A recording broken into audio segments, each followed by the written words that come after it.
This is the moment Mexican soldiers engaged in a shootout with alleged gunmen on the streets of Nuevo Laredo. Body cam footage shows security forces letting loose a barrage of gunfire on a silver pickup truck, continuing to shoot even after orders were given to stop. ¡Ya lo tienen! ¡Ya lo tienen! ¡Ya lo tienen! ¡Ya lo tienen! ¡Ya lo tienen! By the end of it, 12 people had been killed. In the video, as authorities approach the vehicle, you can hear one soldier saying one is still alive before another soldier gives the order to kill him. ¡Mátenlo, mátenlo a la verga! It was later revealed that at least 3 of those killed were kidnapped victims, being held with their hands and feet bound in the back of the truck.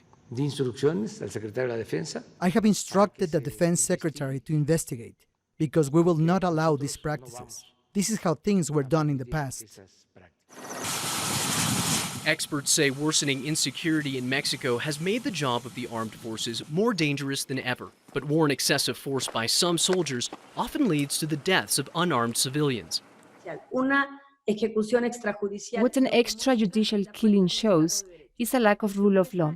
It reveals a weakness in the state. What it shows is a state that can be considered a failed state, where the rule of law no longer prevails.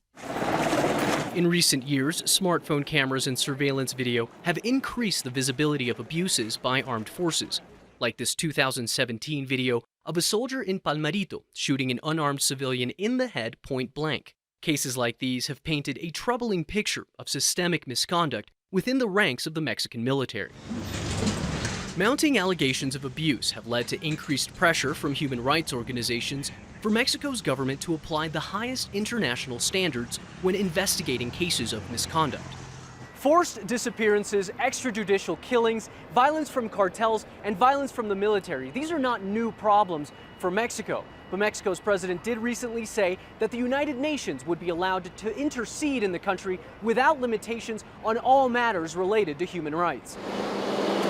The strategy of the last 3 Mexican presidential administrations has been a militarization of the nation's police forces.